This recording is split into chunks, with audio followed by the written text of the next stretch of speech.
One day right there in Alabama, little black boys and black girls will be able to join hands with little white boys and white girls as sisters and brothers. I have a dream today.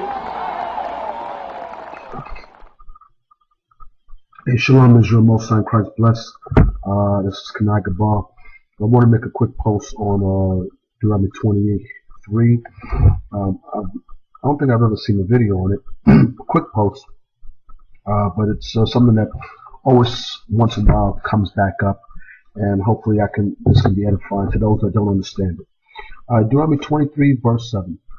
Thou shalt not abhor an Edomite, for he is thy brother. Thou shalt not abhor an Egyptian, because thou was a stranger in his land. The children that are begotten of them shall enter into the congregation of the Lord in their third generation.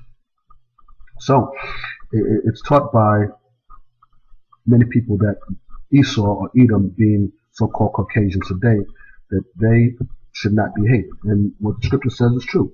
Thou shalt not abhor an Edomite.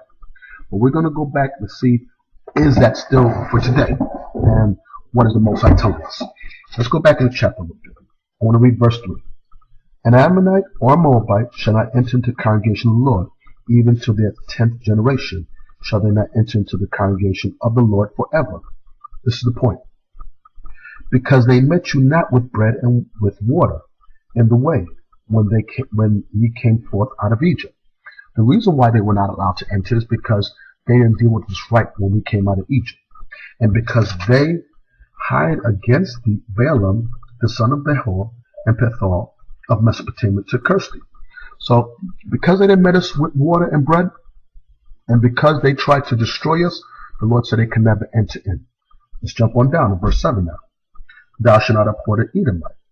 So, back then it was right, because he's thy brother. But remember what happened with Ammon and Moab. Because of the way they dealt with us, the Lord said that we were never going to deal with them, because they dealt with us wrong and tried to destroy us. Now watch this. Go to the book of Amos. That's why it's very important to read precept upon precept, and then you can get the understanding thereof. Alright? Amos chapter 1, verse 9.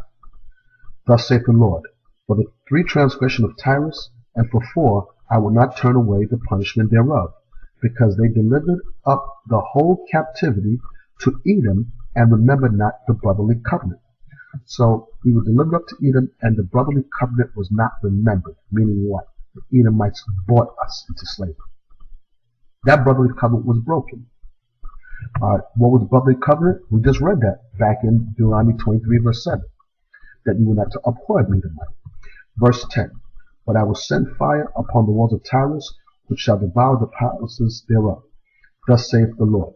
For 3 transgressions of Edom, which is Esau, or Caucasians today, and for 4, I will not turn away the punishments thereof. Well, so he's not going to turn away the punishment he has for them. It says, because they did pursue his brother with the sword. So Edom pursued after us and tried to destroy us. When they tried that in the time of the Babylonians with Nebuchadnezzar. Remember, they said, race it even to the foundation thereof. They wanted to destroy us. It says, because they pursued his brother with the sword, and did cast off all pity. He forgot that brotherly covenant. And his anger did tear perpetually. He had a perpetual anger. That's why today they still don't like him. Because of these prophecies, that their anger will tear perpetually. You know what I mean? To tear, to rip in half, where perpetual means there's no fixing it. Perpetually. And he kept his wrath forever. And his wrath is still upon us. That's why we came over here in captivity. Because of the hatred that they have for us.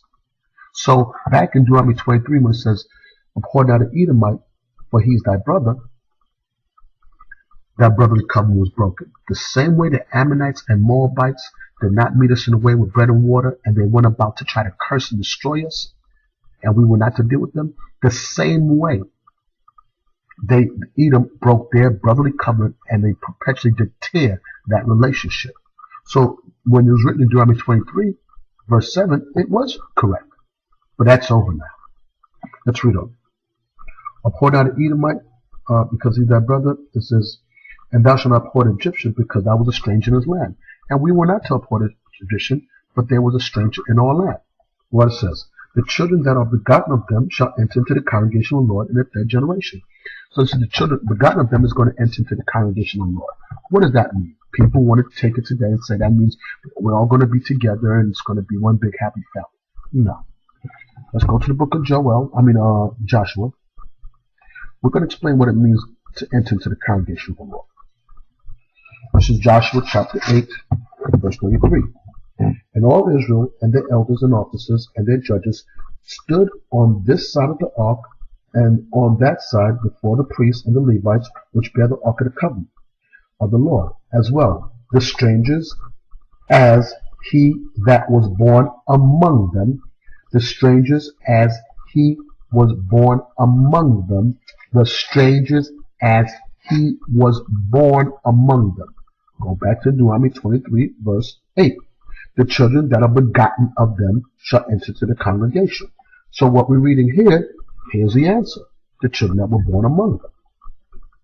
Okay, born among them, half of them over against Mount Gerizim, and half of them over against Mount Ebal. And Moses, the servant of the Lord, had commanded before that they should bless the people of Israel. And afterward he read all the words of the law and blessings and curses according to all that was written in the book of the law.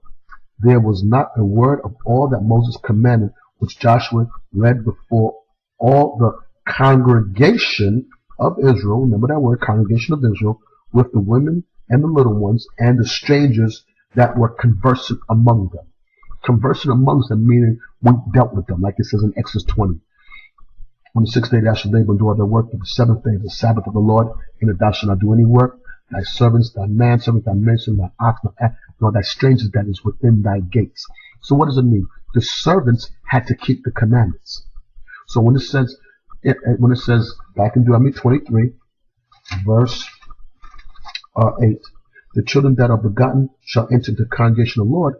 What happened? When we came into the land, we began to say blessings on Mount Gerizim and curses on Mount Ebal.